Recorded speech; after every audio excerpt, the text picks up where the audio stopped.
On a vu dans les étapes précédentes comment lancer en calcul ici et mettre une composition dans la file d'attente de rendu, comme ceci. En réalité, il y a un autre moyen d'exporter, on va dire, des données depuis After Effects, c'est via le menu Fichier, Exporter. Alors je vais sélectionner une composition, comme ça j'aurai accès à absolument toutes les options. Donc Fichier, Exporter. Vous pouvez ici avoir un raccourci, enfin un autre moyen, on va dire, d'arriver à la file d'attente de rendu, donc via Exporter, ajouter la file d'attente de rendu. Donc c'est exactement la même chose que composition, ajouter la file d'attente de rendu. Mais vous avez également possibilité ici d'exporter en format SWF pour ensuite l'exporter vers Flash. Et notamment ici, exporter également vers Flash, mais dans un format XFL. Le format XFL, c'est un format vraiment typiquement utilisé par Flash et qui va nous permettre, dans ce cas-là, d'exporter exactement la structure de notre composition avec les différents calques qui y sont associés.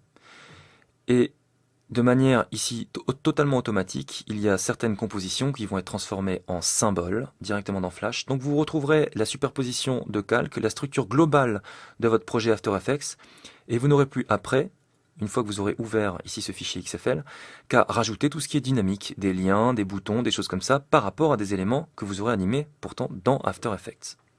Vous avez également possibilité ici d'exporter votre projet After Effects comme étant un projet Adobe Premiere Pro.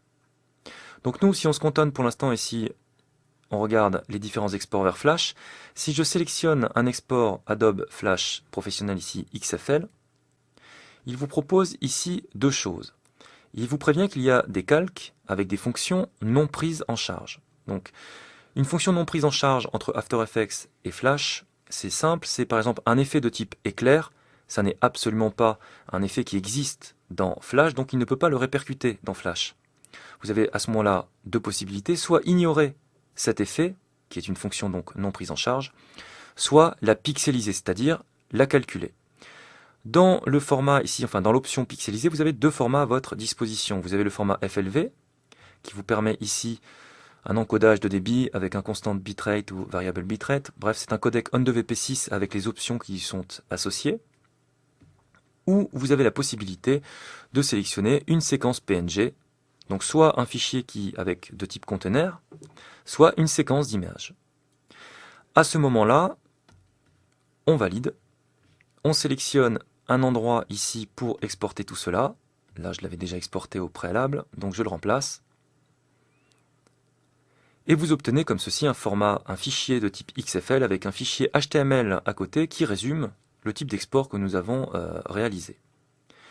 Il faut comprendre que quand on exporte également en SWF, on va pouvoir associer des données, des métadonnées plus précisément, qui vont pouvoir être interprétées et lues par le logiciel Adobe Flash. Si je retourne ici dans ma composition, j'aimerais ici rajouter des informations pour qu'elles puissent être lues par le logiciel Flash.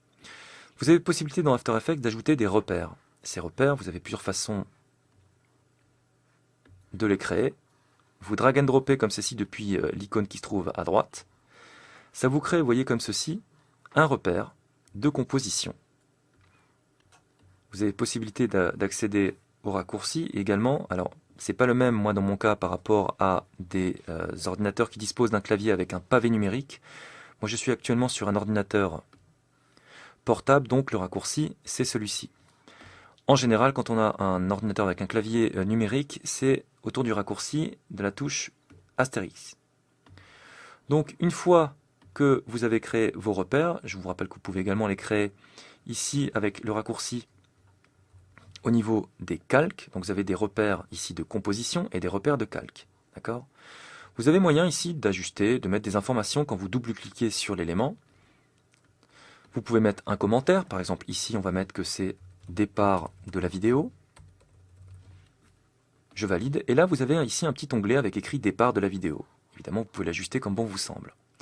Ce qui est important ici, c'est qu'on va pouvoir rajouter des chapitres, comme ceci. Pourquoi des chapitres? Parce que c'est des données qui vont pouvoir être lues par encore DVD. Vous pouvez également rajouter une URL. Une URL, à quoi ça servirait dans ce cas?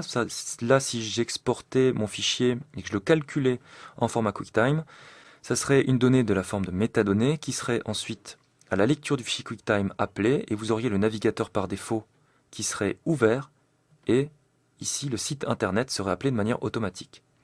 ImageShip, ça fonctionne pareil que l'URL. Vous pouvez parfaitement déterminer dans le temps ici un repère avec une destination et à la lecture du fichier vidéo, vous auriez à ce moment-là le fichier qui serait ouvert avec le logiciel par défaut qui lui serait associé, évidemment, avec l'extension qui lui serait associée. Et ce qui nous intéresse ici, c'est surtout ceci, le signal de départ flash. Vous avez moyen de créer ici un événement ou un paramètre de navigation. Vous donnez un nom à ce paramètre, ainsi que la valeur qui lui est associée. Ainsi, vous allez pouvoir ici avoir plusieurs repères. Alors, je vais en créer un deuxième. Vous allez pouvoir lui mettre n'importe quoi, un nom de paramètre et une valeur de 10 par exemple. Je valide. Et ceci par exemple, ça va pouvoir être parfaitement exploité si vous exportez en SWF par exemple, dans Flash. Et si vous êtes un petit peu développeur, vous aimez un peu la programmation, vous allez pouvoir directement coder et dire que à tel moment où on rencontre ce paramètre-là, avec cette valeur-là, à ce moment-là, on va pouvoir lancer justement une vidéo ou quelque chose comme ceci. Donc ça vous permet d'échanger des données comme ceci entre les logiciels et pouvoir ainsi optimiser votre workflow, votre pipeline entre les différents logiciels. Donc voilà pour les différents types d'export depuis After Effects. Donc je vous rappelle que d'un côté vous avez la file d'attente de rendu et d'un autre côté vous allez pouvoir exporter soit vers Flash, soit vers Premiere Pro.